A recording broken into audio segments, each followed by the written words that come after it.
कुछ तुम कहो कुछ हम कहें, चलती रहे ये बातें, एक एक करके आप सबसे होती रहे मुलाकातें। बोलते आईने, बोलते आईने।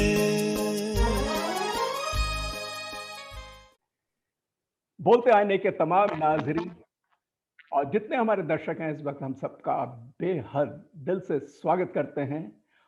और दोस्तों, जिस तरीके से आपको पता है कि बोलते आईने की हम तरह तरह के एपिसोड्स लाते हैं, जिसमें मुश्तरका तरीके से हिंदुस्तान की तहजीब, कल्चर, अदब और गंगा जमनी तहजीब का जश्न हम मनाते हैं, सेलिब्रेट करते हैं। बड़े तौर तरीके हैं इसके। हमारी सॉफ्ट पावर है, जिस तरीके से म्यूजिक है, डांस है, थिएटर है, फाइन आर्ट्स है, लिटरेचर है, साहित्य है, शिक्षा है, और एक विश्व को हम शांति का पैगाम देते हैं। बोलते आने की तमाम जितनी एपिसोड्स हैं, वाइस चांसलर्स की टॉक्स भी होती हैं। लेकिन आज दोस्तों, मैं हूं आपका मेजबान सैमसन डेविड। जो मैं बात बताना चाह रहा हूं वो ये है, और गजब की बात है, कि ऑनलाइन एजुकेशन जो स्टार्ट हुई है, उसके बारे में एक टेक्निकल जो कि ट्रांसफॉर्मेशन हुई है। ये एक शिक्षा का विषय है, तालीम का विषय है। और इस लॉकडाउन के पीरियड में, खासकर कोविड-19 जो है, एक बड़ी परेशानियां करीबन 1.5 साल से खड़ी हो गई हैं। क्योंकि जिस तरीके से हमारी न्यू एजुकेशन पॉलिसी बनी, 2017 में उसका स्टार्टिंग हुई, 2020 के शुरू में उसको ऐलान किया, लेकिन ये अचानक से इतनी बड़ी प्रॉब्लम आ गई, जिससे कई भ्रम और ऐसी बातें पैदा हो गई जिसमें मिथ्स एंड रियलिटीज को लेके। तो इस सब्जेक्ट को लेते हुए, बड़ा इंटरेस्टिंग सब्जेक्ट है, और ये जितना शिक्षा से जुड़े हुए लोग हैं, चाहे जितने भी स्टेक होल्डर्स हों, स्टूडेंट्स हों, टीचर्स हों, प्रोफेसर्स हों, वाइस चांसलर्स हों या पॉलिसी मेकर्स हों, उनके लिए ये इंटरव्यू जो है बहुत ही एक खूबसूरत इंटरव्यू होने वाला है। क्योंकि काफी कुछ एक ऐसे शख्स से सुनने जा रहे हैं हम, जो कि एक मास्टर है इन तमाम चीजों का। फिर भी मैं ये बताना चाहूंगा इस कोविड-19 के वक्त में कि technical transformation in higher education myths and realities, यानी उच्च शिक्षा में प्रौद्योगिकी की जो कि तकनीकी बदलाव आए हैं, और कुछ भ्रम और कुछ काल्पनिक बातें पैदा हो गई हैं, और सच्चाई क्या है, इसके ऊपर एक आर्टिकल लिखा गया। और वो रिसेंट आर्टिकल है, उसने काफी धूम मचा दी, और तमाम लोग जो है उसको पढ़कर तसल्ली भी ले रहे हैं। और इसी बात को, इसी विषय पर हम चर्चा के लिए हमने जहमत दी है एक शिक्षाविद को, एक फॉर्मर वाइस चांसलर को, पॉलिसी मेकर को, मैनेजमेंट के गुरु को। यानी कि उनके लिए क्या क्या बोला जाए उतना ही कम है। नाजरीन, दर्शकों, मैं उनका नाम बहुत ही अदब, इज्जत, एहतराम से लेना चाहूंगा और खुशामदीद कहना चाहूंगा इस मौके पे प्रोफेसर डॉक्टर फुरकान कमर साहब। आपका बहुत बहुत स्वागत है सर, बहुत बहुत एहतराम के साथ बोलते आने की इस कड़ी के अंदर। आपको बुलाने से पहले बल्कि मैं दो एक बातें जरूर बताना चाहूंगा कि आप जो हैं, दो वाइस चांसलर रहे हैं यूनिवर्सिटीज को। एक तो यूनिवर्सिटी ऑफ राजस्थान, और फिर आप सेंट्रल यूनिवर्सिटी जो कि हिमाचल प्रदेश में है, वहां के वाइस चांसलर रहे। और फिर आप सेक्रेटरी जनरल यानी कि महासचिव AIU, association of Indian universities के रहे, भारतीय विश्वविद्यालय संघ के रहे। मौजूदा आप जो हैं फाउंडिंग डायरेक्टर तो हैं ही उसके, CMS यानी centre for management studies, Jamia Millia Islamia central university, वहां पर आप तालीम दे रहे हैं। और आपको बुलाने से पहले यह भी कहना चाहूंगा, मैंने भी तकरीबन 35 साल हायर एजुकेशन के शोबे में काम करा है। बहुत वाइस चांसलर से मिला हूं, 300 यूनिवर्सिटीज में गया हूं, कई कॉलेजों में गया हूं, बड़े वाइस चांसलर से मिले, लेकिन आप बिल्कुल अलग थलग पाए गए। बहुत ही कम ऐसे वाइस चांसलर्स हैं जो इतनी शाइस्ता personality, sophisticated personality, polite, courteous, और यानी क्या क्या कहा जाए, तो वो आपके अंदर सारे गुण हैं। अहमद फराज साहब की इस बात से कि सुना है बोले तो बातों से फूल झड़ते हैं, ये बात है, तो चलो बात करके देखते हैं। प्रोफेसर फुरकान कमर साहब, आपका बहुत बहुत स्वागत है बोलते आने की इस कड़ी में। सर, ये जो जिस तरीके से मैंने आगाज में बताया अपने नाजरीन को कि आपका एक आर्टिकल निकला, technical transformation in higher education myths and realities, यानी कि उच्च शिक्षा आला तालीम के अंदर जो है, जो तकनीकी बदलाव हुए हैं, उससे अचानक से लोग जो परेशान हो गए कि सडनली ये एक switch over to online education, जिससे anxiety, mental disorder, nervousness, panic, uncertainty, ये तमाम चीज़ें जो इतनी पैदा हो गई हैं, और कई टेक्निकल इश्यूज इस पे पैदा हो गए हैं, डिस्ट्रैक्शंस और टाइम मैनेजमेंट का हो गया है, एक स्टेइंग मोटिवेटेड किस तरीके से हम रह सकते हैं इस पूरे आलम में, एक पर्सन टू पर्सन हम मिलकर जो काम करते थे, टीम के साथ करते थे, वो एक कमी हो गई है। और फिर जो अडेप्टिंग ऑफ अनफेमिलियर टेक्नोलॉजी, अब बच्चों को पता नहीं है, स्टूडेंट्स को नहीं पता है कि भी कैसे इस्तेमाल करें, कभी जूम आ जाता है, कभी इसको आ जाता है, कभी कुछ आ जाता है, कभी कुछ आ जाता है, बड़ा अनसर्टेन एक मुस्तकबिल है, फ्यूचर है।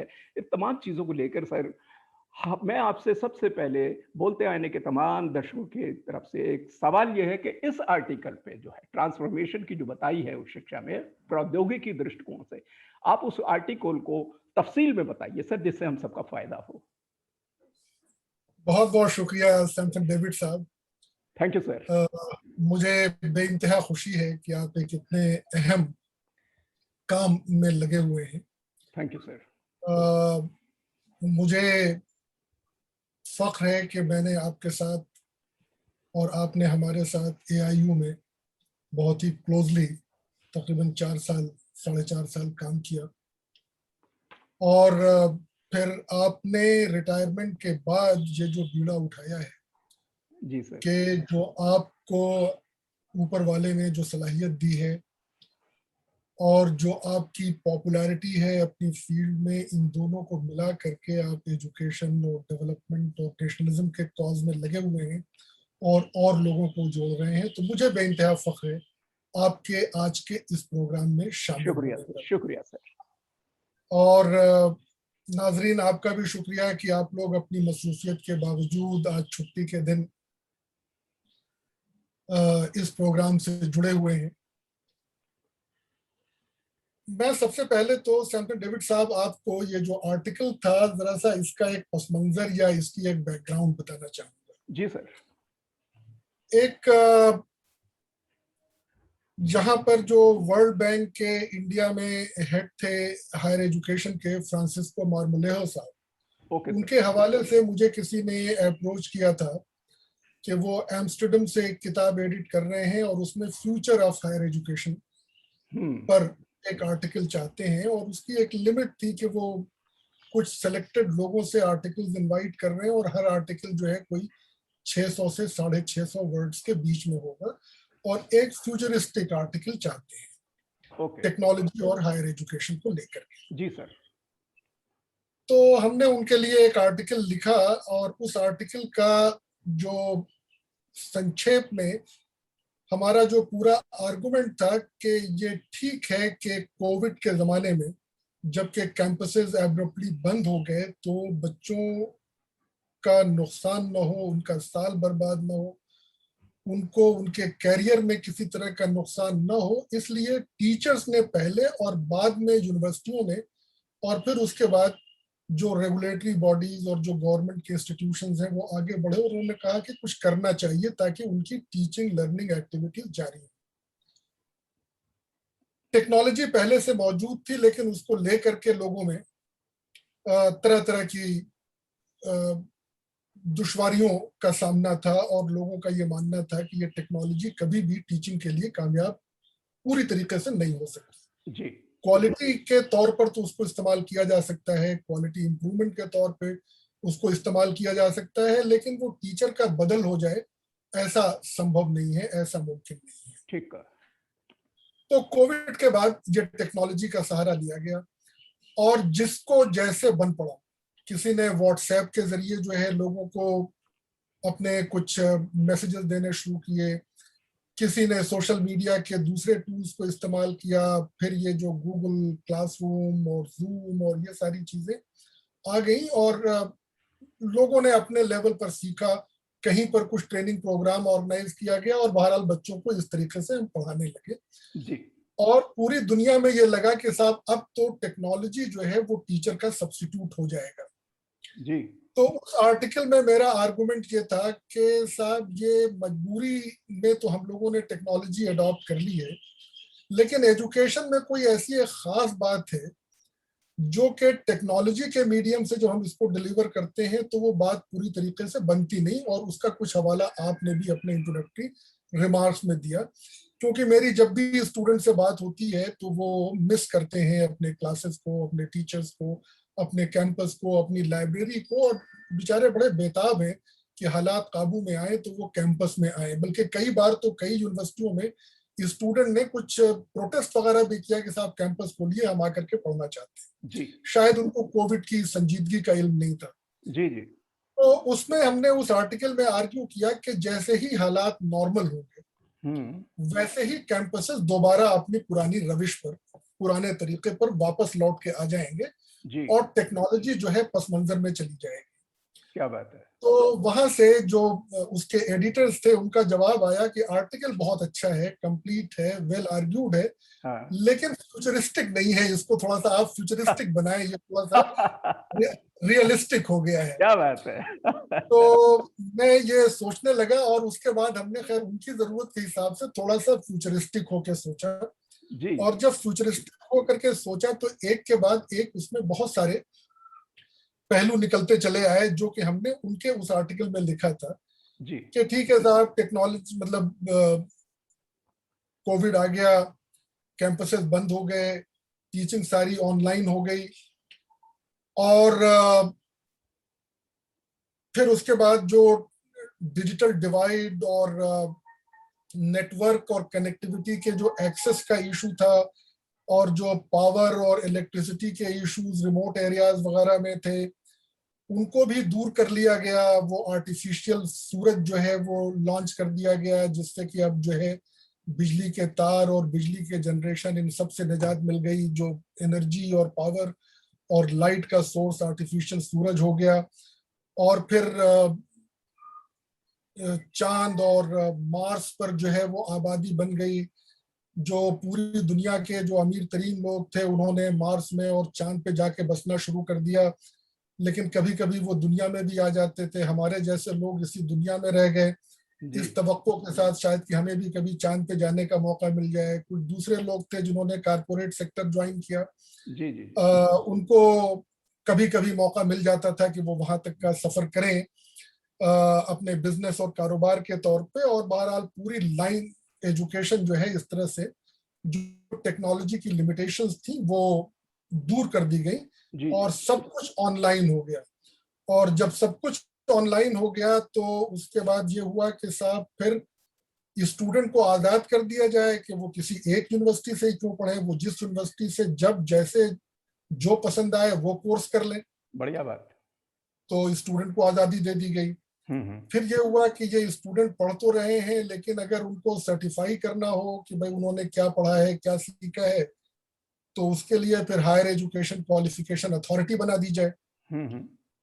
और फिर जो है हर कंट्री में एक हायर एजुकेशन क्वालिफिकेशन अथॉरिटी बन गई। फिर ये हुआ कि साहब फिर हर कंट्री में क्या जरूरत है, पूरी दुनिया में एक यूनाइटेड नेशंस की तर्ज पे एक ही अथॉरिटी हो जो सीमलेस मोबिलिटी भी हो जाएगी, कि वहीं हर आदमी जो है अपनी नॉलेज को सबमिट करेगा कि साहब सर्टिफाई कर दीजिए, और वहीं से सर्टिफाई हो जाएगी। ठीक बात। और फिर उसकी एक यूनिवर्सल एक्सेस हो जाएगी वगैरह वगैरह। तो हमने पूरी एक टेक्नोलॉजी का फ्यूचर का नक्शा खींचा जी जी कि ये कैसे मुमकिन हुआ।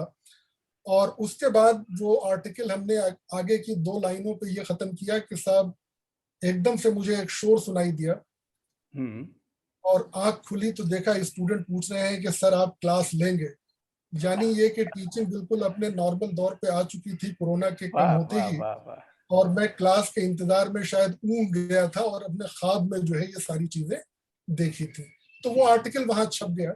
लेकिन मैं सोचता रहा कि इसके दोनों पहलुओं को सामने लाया जाए। तो वो जिस आर्टिकल का आप हवाला दे रहे हैं वो आर्टिकल हमने लिखा। तो पहले उसमें कि टेक्नोलॉजिकल पॉसिबिलिटीज क्या हैं, और जाहिर है कि कोरोना ने टेक्नोलॉजी को पॉपुलराइज करने में as a medium of education वो काम किया जो कि मार्केटिंग, कम्युनिकेशन और टेक्नोलॉजी कंपनीज और दूसरे लोग 10 साल में नहीं कर पाए थे। बहुत बड़ी बात कह दी। तो उन्होंने वाह, 10 हफ्ते के अंदर अंदर ये काम कर दिया जी।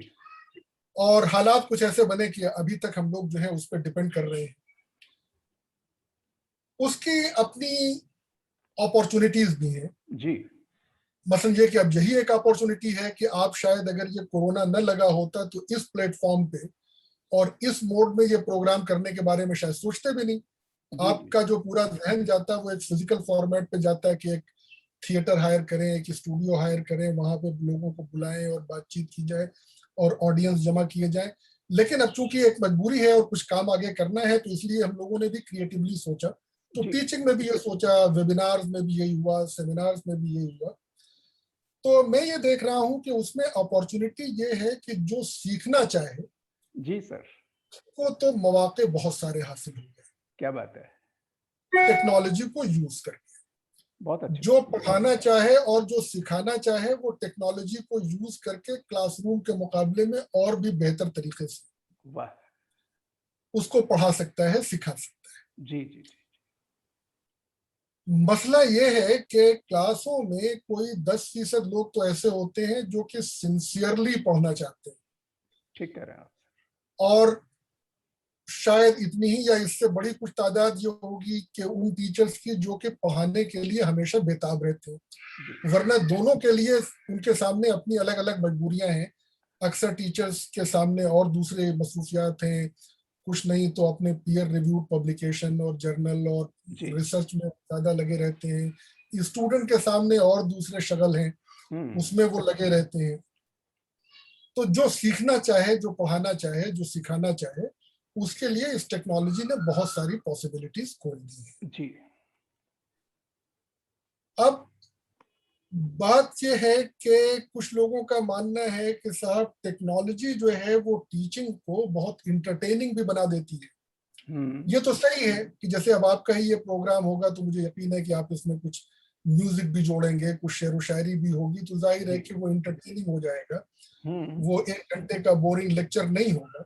जी जी। लेकिन मजे की बात यह है कि जो स्टडीज है, जो हायर एजुकेशन है, इवन जो स्कूल एजुकेशन है, वो फोकस चाहता है, वो कंसंट्रेशन चाहता है। तो तमाम एजुकेशनिस्ट की ख्वाहिशात के बावजूद हम लोग एजुकेशन और लर्निंग और स्टडीज को अभी तक उतना इंटरटेनिंग नहीं बना पाए जितनी इंटरटेनिंग कॉमर्शियल फिल्म होती हैं, फार्मूला फिल्म होती हैं, या जिंदगी के दूसरे थिएटर्स और ये सारी चीजें होती हैं, क्योंकि एजुकेशन का नेचर ऐसा है। क्या बात है।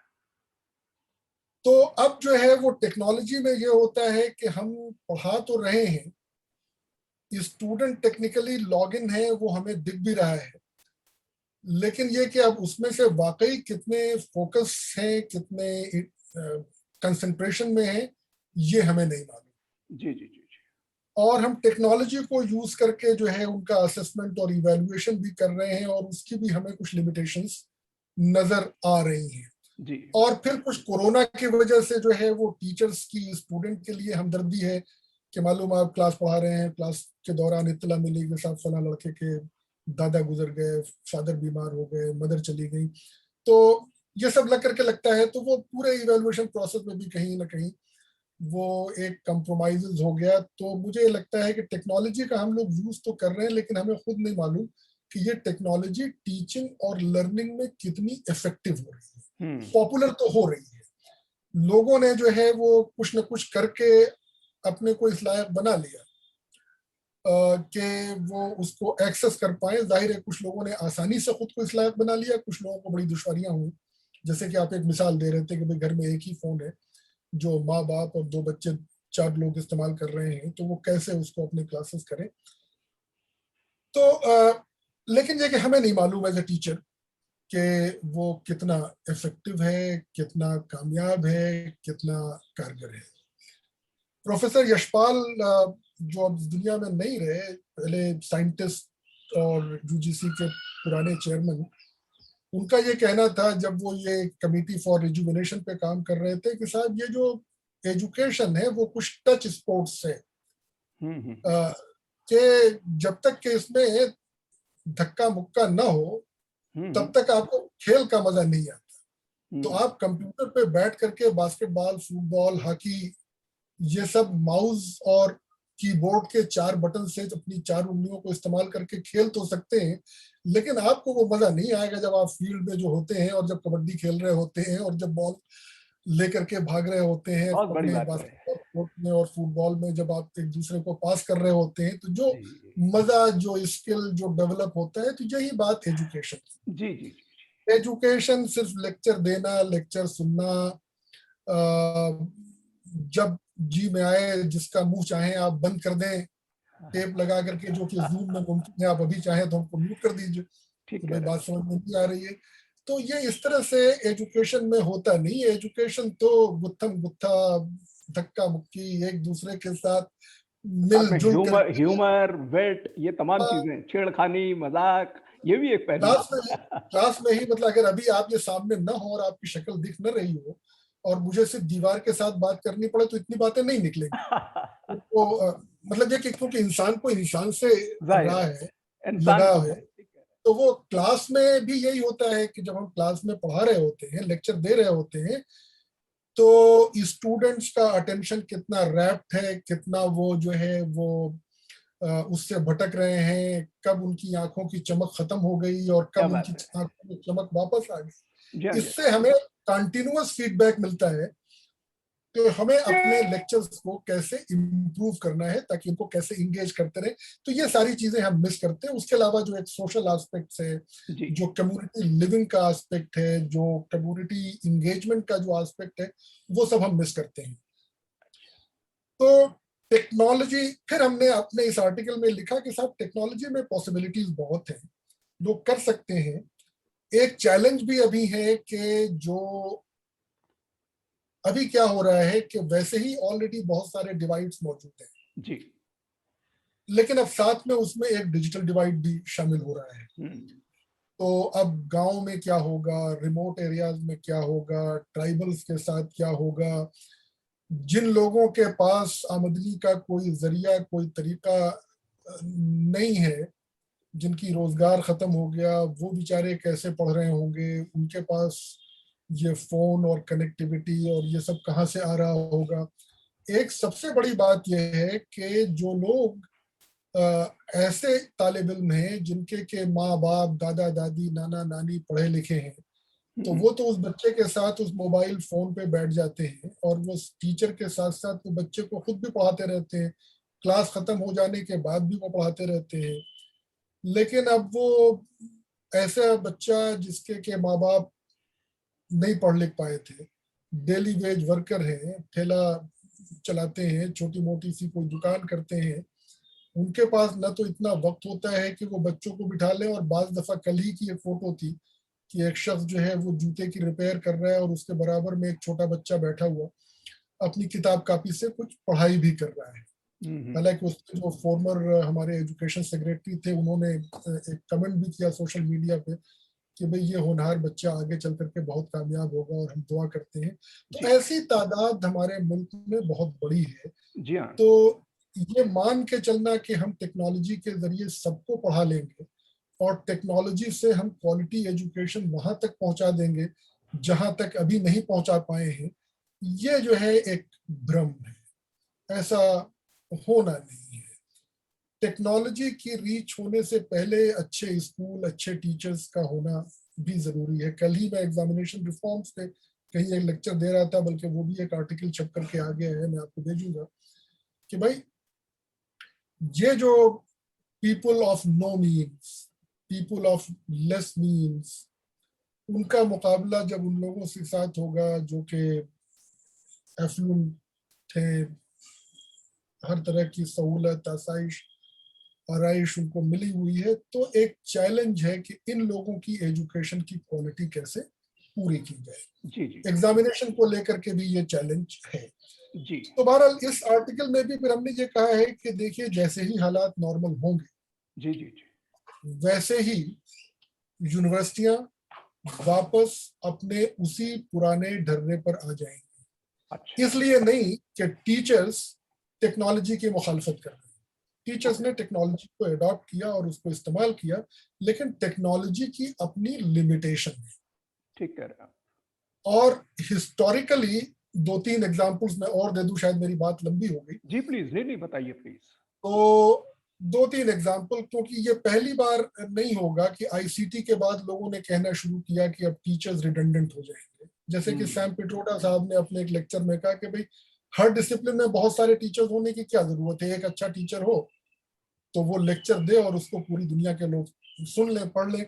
लेकिन बात उससे बनने वाली नहीं है। ठीक है। तो टेक्नोलॉजी जो है वो टीचिंग का और टीचर का सब्स्टिट्यूट नहीं बनेगी। इसलिए नहीं कि टीचर उसकी मुखालफत पर आमादा है, बल्कि इसलिए कि टेक्नोलॉजी की अपनी लिमिटेशन है, अपनी उसकी सीमाएं हैं।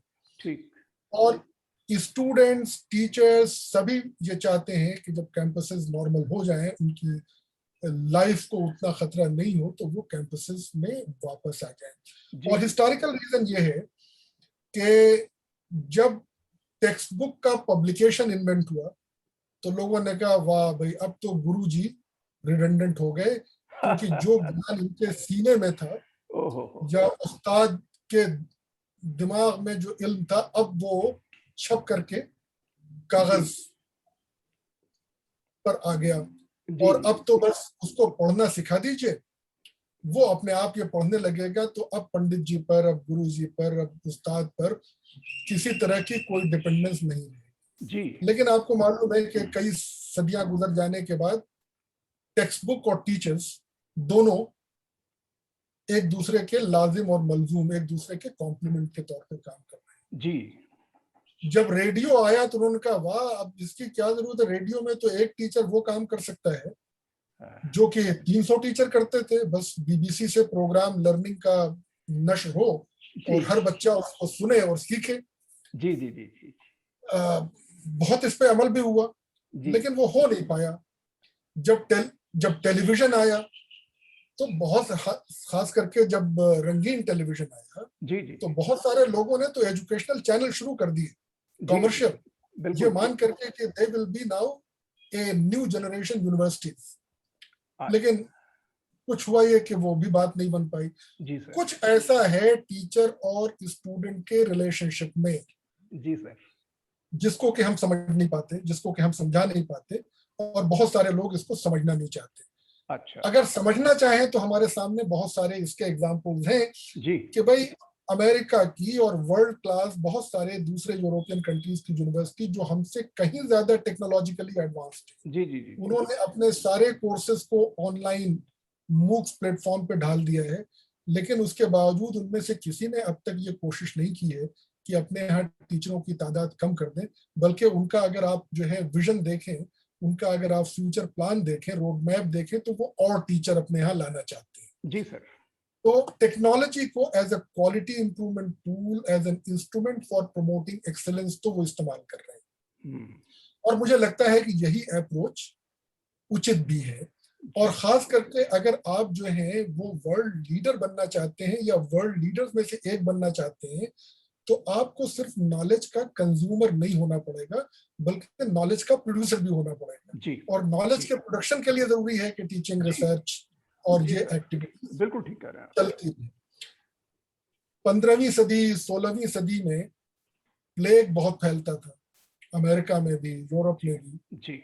और जब प्लेग फैलता था तो उनकी यूनिवर्सिटियों के कैंपस खाली हो जाते थे जी जी जी। 100 साल तक ये हुआ पीरियोडिकली, और वो टीचर और स्टूडेंट वहां से भाग करके मैनर हाउसेस जो यूके में हुआ करते थे, जमींदारों के बड़े घर, वहां जाकर के पनाह लेते थे और वहीं उनकी पढ़ाई लिखाई का सिलसिला जारी रहता था। बल्कि कहा यह जाता है कि न्यूटन का जो सबसे प्रोडक्टिव टाइम था वो भी एक ऐसे ही साल में था जबकि वो कैंपस से भाग करके एक मैनर हाउस में पनाह लिया गया। तो टेम्परेरी मुसीबत के दौरान वो मैनर हाउसेस जो हैं वो टीचिंग, लर्निंग, रिसर्च एकेडमीज बन गए थे। बड़ी बात।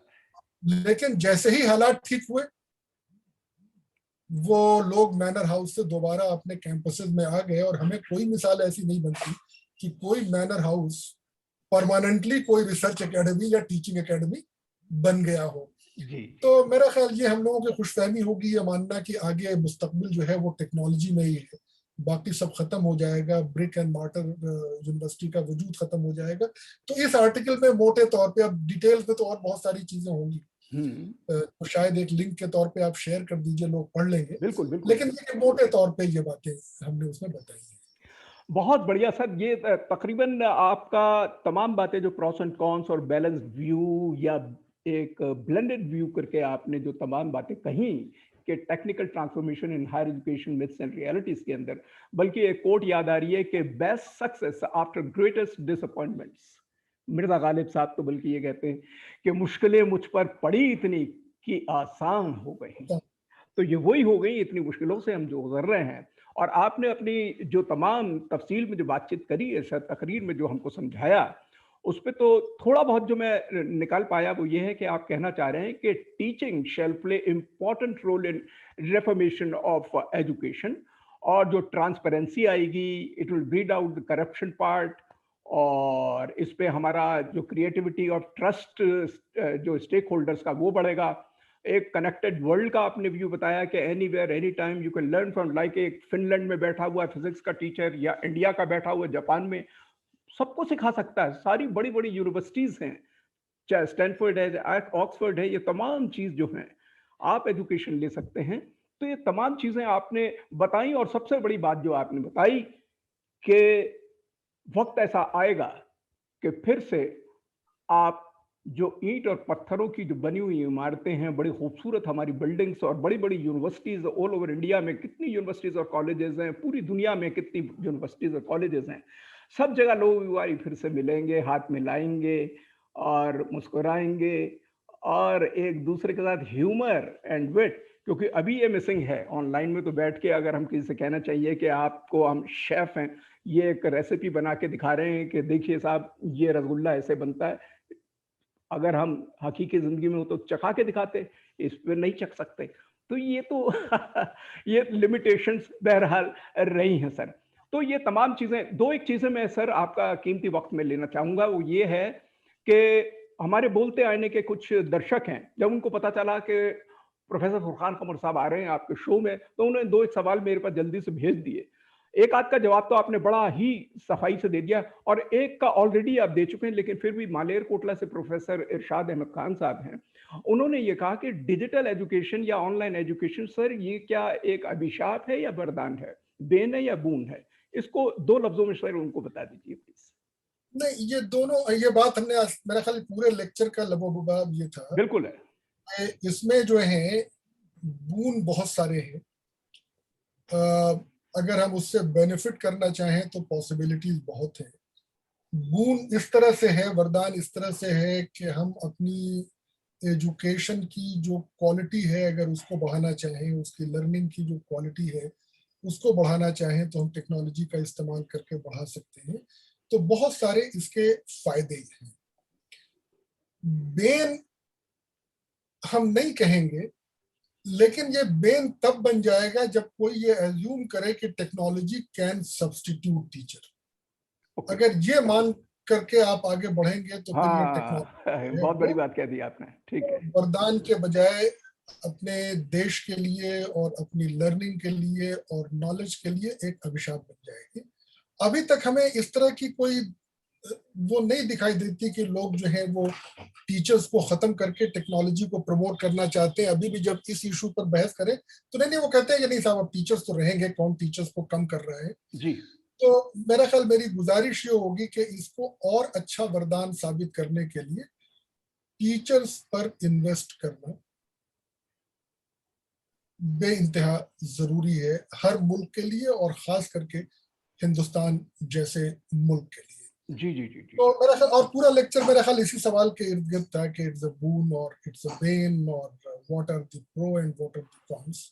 तो मेरा ख्याल इस सवाल का जवाब काफी डिटेल में मिल चुका है। बिल्कुल सर, आपने तो, बल्कि मैंने भी बड़े करीब से आपको देखा है, और किस तरीके के आप पूरी देश भर की यूनिवर्सिटीज़ और वर्ल्ड ओवर आपने तकरीरें दी हैं हायर एजुकेशन से रिलेटेड। वाइस चांसलर की कॉन्फ्रेंसेस मैंने भी अटेंड करी, जिसमें आप तमाम ऑर्गेनाइजेशनल स्किल्स वगैरह तमाम देखी। बल्कि मैं ये भी बताना चाहूँगा अपने नाजरीन को कि आज प्रोफेसर फुरकान कमर साहब जुड़े हुए हैं, बहुत बड़े शिक्षाविद हैं, 2 वाइस चांसलर यूनिवर्सिटीज़ के वीसी रहे हैं, और काफ़ी रेवोल्यूशनरी इनके आर्टिकल्स निकले, और जो मौजूदा आर्टिकल जिसका technical transformation in higher education myths and realities पे जिक्र हो रहा है। आपने बहुत किताबें, बहुत ओकेजनल पेपर, बल्कि एक किताब बाय चांस अभी मैं देख रहा था तो ये बहुत खूबसूरत, governance in action reminiscences of the vice chancellors, ये ऐसी किताब है जो बहुत मकबूल हुई है पूरी वर्ल्ड ओवर।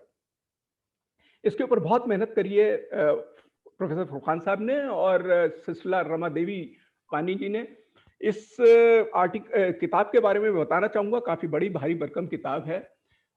सारी जीवनियां जो हैं, मेमोरीज जो हैं, यादगारें जो हैं, बड़े आउटस्टैंडिंग वाइस चांसलर्स हुए हैं।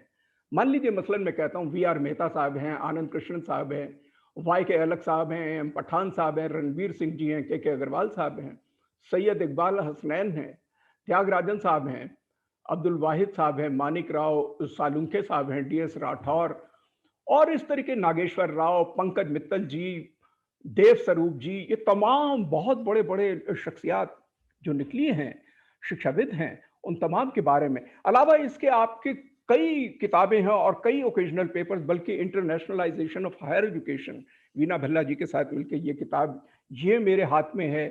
अभी मैं अचानक से देख रहा था अपने घर में, कितना आपने लिखा है अखबारों में, ऑनलाइन पे, और ये ओकेजनल पेपर जो कि reformation in regulatory framework and mitigating faculty shortages in institutions वगैरह वगैरह वगैरह। तो ये एक इतनी बड़ी बात है कि बोलते आईने में आप फुरकान कमर साहब आए हैं और हमको ये तमाम बातें जो कि हैं, हमारे भ्रम जो कि हैं फैले हुए हैं, इनको आपने क्लियर कराया सर। और सवालात बहुत थे, लेकिन मैं इसलिए सारे सवालों को काट दूंगा क्योंकि आपने अपनी तमाम जो बातें कही हैं वो आपने जवाब दे दिए। थोड़ा सा बस चंद मिनटों के अंदर सर एक मैं बात ये जरूर पूछना चाहूंगा कि मैंने आपके कई लेक्चर अटेंड करे हैं, आपने बड़े बड़े कॉन्फ्रेंसेस में और या इंडिविजुअल लेवल पे लोगों को बहुत अच्छी तरीके से बताया है कि भाई किस तरीके से इंसान को अपनी जिंदगी बितानी चाहिए और आदमी क्यों पैदा हुआ और क्या वगैरह, एक फलसफा। और उस पर एक कोट करते थे आप बादशाह जफर साहब का एक कलाम कि जफर आदमी उसको ना जानिएगा वो हो कितना ही साहिब फहम ज़का, जैसे। तो ये खैर मैं पूरा इसलिए नहीं कहूँगा क्योंकि ये सिर्फ आपकी ज़बान से इसलिए सुनना है क्योंकि जब आप बोलते हैं तो समझ में आ जाता है। तो इसको बताइएगा और एक इंसान में किस तरीके की खूबियां होनी चाहिए, और साथ में एडिशनल सवाल मैं जोड़ूंगा कि एक वाइस चांसलर की क्या क्वालिटीज या खूबियां होनी चाहिए सर, प्लीज। भाई ये दोनों सवाल बड़े मुश्किल सवाल हैं, इतने आसान नहीं है जितना कि शायद टेक्नोलॉजी और उसकी मिथ्स और रियलिटीज पर बोलना था। जी जी जी जी, ये आपने मुझे बहुत अच्छा याद दिखाया, मेरा बड़ा फेवरेट शेर है जी। हम सब लोग अपनी जिंदगी गुजारते हैं लेकिन ये कि जिंदगी गुजारें कैसे। इस पर बहादुर शाह जफर जो आखिरी मुगल बादशाह लाल किले से, तो वो शायर भी थे, तो उनका जो एक शेर है कि जफर जफर मैंने poet is addressing himself, Zafar आदमी उसको न जानिएगा, हो वो कैसा ही साहिबे फहम और ज़का। फहम और ज़का कहते हैं समझ और इंटेलिजेंस, विजडम एंड इंटेलिजेंस। बड़ी बात या। तो जफर आदमी उसको न जानिएगा, हो वो कैसा ही साहिबे फहम और ज़का, जिसे होश में यादे खुदा न रही, जिसे तैश में खौफ खुदा न रहा। वाह क्या तो बात। जफर वो उस आदमी को आप आदमी मत जानिएगा जी, जो कितना ही समझदार हो, कितना ही इंटेलिजेंट हो, कितना ही काबिल हो, कि जब तक के उसमें ये दो शर्तें आप न पाए जी सर, कि उसे जब तक होश रहे तब तक उसको खुदा की याद रहे, और अगर गुस्से में हो तो उसको खुदा का खौफ रहे, खुदा का डर रहे। तो मेरा ख्याल ऐसे बहुत सारे वो हो सकते हैं कि लोगों ने अपनी जिंदगी के फलसफे कि जिंदगी गुजारी कैसे जाए। तो इसी बात को लोग कहते हैं कि भाई मतलब खुदा से डरना क्या हुआ कि मतलब खुदा को जो चीजें पसंद ना हो वो आप ना करें, तो अगर खुदा को घमंड पसंद नहीं है, खुदा को गुरूर पसंद नहीं है, खुदा को झूठ पसंद नहीं है, खुदा को लालच इतनी कि आप दूसरों को वो लूट करके अपना पेट भर रहे हो। मैं कभी कभी थोड़ी सी तुकबंदी भी कर लेता हूँ, तो उसी में एक तुकबंदी एक बार इसी सोच में ये निकली कि सबका मोहे मिल गया, भरा न मोरा पेट जी सबका मोहे मिल गया, भरा न मोरा पेट जी। लालच की ऐसी लूट मची, जग हो गया मलिया मेट। आय हाय हाय हाय, वाह वाह वाह वाह वाह वाह। तो तो खुदा ये मना करता है जिन चीजों को, तो भाई आप उससे बचें। जी खुदा ये चाहता है कि आप खुद जो हैं वो मेहरबान हो, शफीक हो, बड़ों की रिस्पेक्ट करें, छोटों से मोहब्बत करें। जी तो भाई अगर कभी गुस्सा आ जाए तो उस गुस्से में भी आप कोई काम ऐसा न करें कि जो खुदा को पसंद ना हो, वो आप कर गुजरे। तो ये जिंदगी का फलसफा रहा है। और ये बार बार जब जिंदगी में झटके लगते हैं और इंसान खुद से ये सवाल पूछता है कि भाई मैं सही रास्ते पे जा रहा हूँ, तो वहां पर ये जो शेर है वो रहनुमाई करता है जी जी और एक तरह से मशाल और टार्च बेयरिंग का रोल करता है। आपने ये सवाल जो पूछा कि एक अच्छे वाइस चांसलर की क्या खूबियां होनी चाहिए, जी। तो इसका बड़ा टेक्निकल सा जवाब ये है कि भाई सबसे पहले तो वाइस चांसलर को एक अच्छा इंसान होना चाहिए। वाह। तो क्योंकि ये लीडरशिप बाय डेमोन्स्ट्रेशन है, टीचिंग प्रोफेशन भी और उसकी लीडरशिप भी। तो अब अगर मैं खुद क्लास में देर से जा रहा हूँ और 1 घंटे रोज लेक्चर देता हूँ कि पंक्चुअलिटी और रेगुलरिटी जो है वो बहुत जरूरी है जिंदगी में कामयाब होने के लिए, जी तो जी उसका असर नहीं होगा। जी जी लोग उस बात पर ज्यादा यकीन रखते हैं जो अपनी आंखों से देखते हैं, जी उसके मुकाबले में जो अपने कानों से सुनते हैं। जी जी तो ये लीडरशिप बाय डेमोन्स्ट्रेशन है, तो उसको एक अच्छा इंसान होना चाहिए। जी जाहिर है कि यूनिवर्सिटियां जो हैं वो मल्टी डिसिप्लिनरी ऑर्गेनाइजेशंस हैं, तो आप किसी वाइस चांसलर से आप ये तवक्को तो नहीं कर सकते, ये एक्सपेक्टेशन आप नहीं कर सकते कि उसको सारे सब्जेक्ट में सब कुछ आता होगा। ठीक कह रहे हैं। तो लेकिन वो जिस सब्जेक्ट का भी हो, उस सब्जेक्ट में उसकी जो नॉलेज हो, उसकी जो समझ हो, उसका जो काम हो, वो कम से कम ऐसा जरूर हो कि उस फील्ड के लोग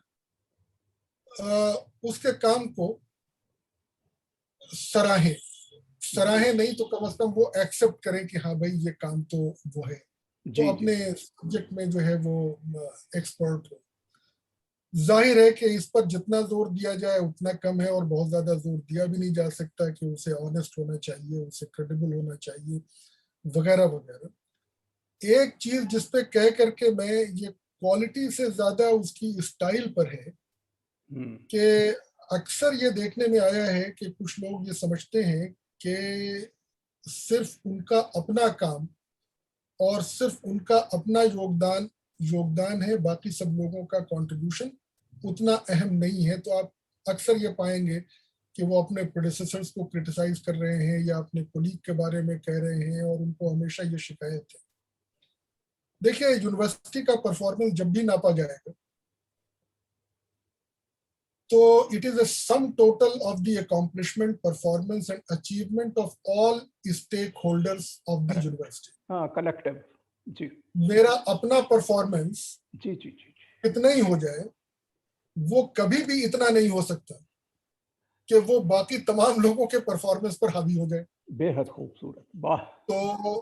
तो आपको जो है एक चीज और इसी के साथ अगर वो कर लें कि जी भाई अल्लाह मियाँ ने हर एक को, खुदा ने हर एक को किसी न किसी एतबार से थोड़ा सा यूनिक बनाया है। वाह। तो मैं यूनिक हो सकता हूँ किसी मामले में, आप यूनिक हो सकते हैं किसी मामले में, और इस यूनिकनेस का एक मतलब ये भी निकलता है कि आप बिल्कुल मेरे जैसे नहीं हैं और मैं बिल्कुल आप जैसा नहीं हूँ। क्या बात। तो बाज दफा हम लोग अपनी एनर्जी इसमें बहुत जाया करते हैं कि सबको अपने जैसा बनाने की कोशिश करते हैं। वाह वाह वाह। उसमें कंफ्लिक्ट पैदा होता है, उसमें जो है एनर्जी जाया होती है। तो ये मोटे मोटे तौर पे है बात। शायद इतनी नहीं है। बात यह है कि जो पूरा जो सिलेक्शन प्रोसेस है उसमें किसी इस तरह की तब्दीली आ जाए जहां पर के इन चीजों को बिना बना करके tolerance, broad mindedness, acceptability of ideas, willingness to accept diversity of the views, etc., etc., etc., कि ऐसे लोगों को लीडरशिप पोजीशन पर पहुंचाया जाए। और दूसरा ये वो मैनेजमेंट में पुरानी थ्योरी है कि सीड, सॉइल एंड क्लाइमेट, ये तीनों चीजें जब तक के हमाहंग नहीं होती हैं, मैच नहीं करती हैं, तो आप ऑस्ट्रेलिया से कितने बढ़िया बीज ला करके किसी ऐसी क्लाइमेटिक कंडीशन पे उसको बोने की कोशिश करें जो कि उस क्लाइमेटिक कंडीशन से बिल्कुल अलग है, तो वो बीज जो है वो फल नहीं देगा। तो इसीलिए आम हर जगह नहीं पाया जाता, अमरूद हर जगह नहीं पाया जाता। सॉइल की भी यही बात है। तो मेरा ख्याल बात में पूरी ये कह रहा हूँ कि जो पूरा जो हायर एजुकेशन का इकोसिस्टम है उसको इस तरह से बनाने की जरूरत है कि उसमें जो इंसान की अपनी जो कैपेसिटीज हैं, जो कैपेबिलिटीज हैं और जो एबिलिटीज हैं, उन एबिलिटीज का वो भरपूर इस्तेमाल कर सके। ये बात इस तरह से समझ में आ सकती है कि भाई हिंदुस्तानियों में अब तक कोई 7 लोग ऐसे हैं जिसे नोबेल प्राइज मिला। उनमें से 2 ऐसे हैं जिन्होंने इंडिया में ही पढ़ा, इंडिया में ही काम किया और उन्हें इंडिया में रहते हुए नोबेल प्राइज मिल गया। 5 ऐसे हैं जिन्होंने फर्स्ट डिग्री के बाद इंडिया को छोड़ दिया, बाहर की किसी दूसरी यूनिवर्सिटी से जाकर के उन्होंने सेकंड डिग्री ली, आगे तालीम हासिल की और फिर वहां रह करके उन्हें नोबेल प्राइज मिला। जी, सवाल ये उठता है कि मतलब हम अपने यहाँ ऐसा माहौल क्यों नहीं बना सकते कि जहाँ रहते हुए, जहाँ पढ़ करके और जहाँ पर काम करते हुए हमें नोबेल प्राइज मिल जाए। मतलब हमें से मुराद लार्जर कंटेक्स्ट में है, मुझे नहीं है कि मतलब काम करने वालों को मिल जाए। तो ये बात है पूरे इको सिस्टम की। तो अब अगर कोई ये कहे कि साहब हम बाहर वाले नोबेल प्राइज को ला करके और इंडियन यूनिवर्सिटीज में हम फिट इन कर देंगे और हमारी यूनिवर्सिटियां जो है वो नोबेल प्राइज प्रोड्यूस करने लगेंगे, ऐसा नहीं होगा जब तक कि हम उस सॉइल को भी उस तरह से तैयार न करें कि वो नोबेल लॉरिएट वहां रह करके काम कर सके। तो मेरा ख्याल मैंने बड़ा ब्रीविटी के साथ और अपनी समझ के साथ इसका जवाब देने की कोशिश की है आपके दोनों सवालों का, लेकिन इसका जवाब बहुत तवील भी हो सकता है और बड़ा मुश्किल सवाल है, बड़े मुश्किल दोनों सवाल है। जाहिर है सर, बहुत बहुत खूब, आपने बहुत अच्छी तरीके तफसील में हमको समझाया। मैं बस 2-1 पॉइंट्स और मैं अपने नाज़रीन को इसलिए बताना चाहूँगा कि आज प्रोफेसर क़मर साहब हमारे साथ हाजिर हैं और इनकी बहुत बड़ी बड़ी खूबियाँ रही हैं। वो मुझे इसलिए पता है क्योंकि मैंने करीबन 6 साल इकट्ठे आप के अंडर में काम करा है। और मैं 2-1 बातें बता दूं कि दोहे बहुत लिखते हैं। दोहे के साथ आपको एक ताजुब, जो खुद आप शायद कहेंगे नहीं वो गलत हूं, लेकिन मैं आपको बताना चाहता हूं, गजलें गुनगुनाते हैं तरन्नुम के साथ। एक बार एयरपोर्ट पे खड़ा हुआ था रायपुर पे और बात करनी मुझे मुश्किल, कभी ऐसी तो न थी जैसी अब है तेरी महफिल कभी है। इतना खूबसूरत तरन्नुम में गा रहे थे कि मेरी आंखें बंद हो गई, नींद आ गई, इतना खूबसूरत गाते हैं। एक तीसरी बड़ी बात जो मैंने, वो आप जरूर कहेंगे मैं ठीक कह रहा हूं, कि ये है कि जब भी बैठे हुए हैं पूरा कंसंट्रेशन, पूरा वर्बटिम किसी भी लेक्चर को वहां पर दूसरे का बता देंगे, लेकिन साथ में मुसव्वरी या साथ में चित्रकारी भी करते हैं। कोई बड़ी खूबसूरत सा पहाड़, नदी नाले, चिड़िया, मकान, इतना खूबसूरत, खुदा ने इतना बढ़िया हाथ दिया है, बहुत खूब, मैंने कई बार देखा है। और पूरे कंसंट्रेशन से किसी को सुनते भी रहेंगे, साथ में वो भी कर, यानी कि ये सलाहियतें और इतनी खूबियां आपके अंदर, कितनी बड़ी बड़ी बात है।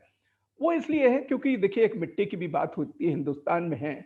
और बल्कि आपने एक बारी याद करते हुए एक नोट भी लिखा है कि आप Gorakhpur, I am sorry sir, वो कौन सी है आपका एरिया, गाजीपुर बनारस के पास, वहां से एक लंबी फहरिस्त है जो कि बड़े क्रिएटिव लोग रहे हैं वहां पे, चाहे वो आर्ट के, कल्चर के, और वाइस चांसलर्स की तो बड़ी एक लंबी लिस्ट है, जिनमें आप गाजीपुर से हैं।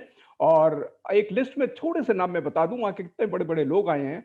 Achyutanand Mishra ji, Makhanlal Chaturvedi Patrakarita university, Alok Kumar Rai university of Lucknow, Amarnath Rai Mizoram university. ये थोड़ी पुरानी लिस्ट है लेकिन इतने बड़े बड़े लोग निकले हैं।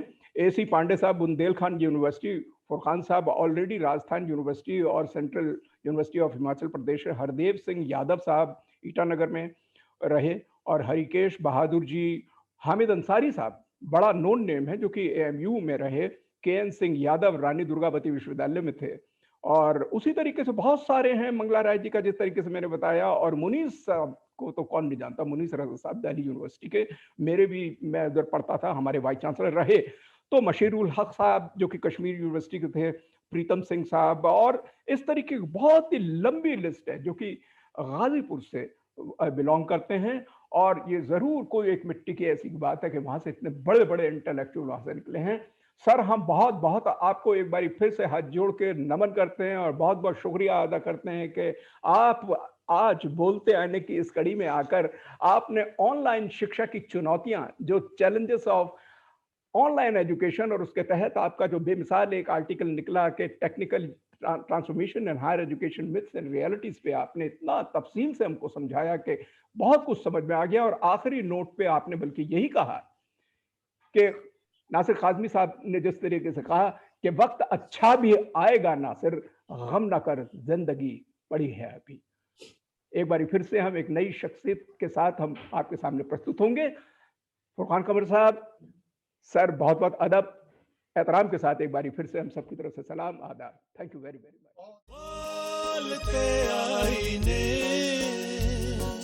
बोलते आईने